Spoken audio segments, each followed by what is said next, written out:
Namaskara, this is Shalmali. Today I am showing how I make salad with fresh moringa leaves.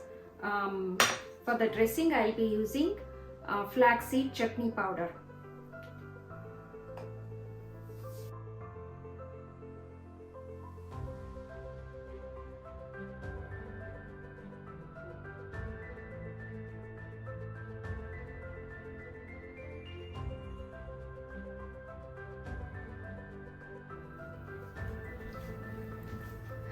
Okay, here are the ingredients. I have chopped salad. This is mixed greens from grocery stores. This is moringa leaves, fresh moringa leaves, nicely washed and chopped.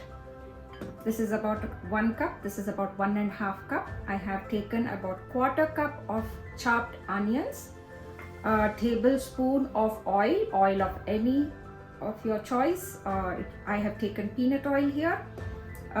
About 1 Roma tomato, salt to taste, and flaxseed chutney powder. Be careful with the salt as chutney powder already has salt.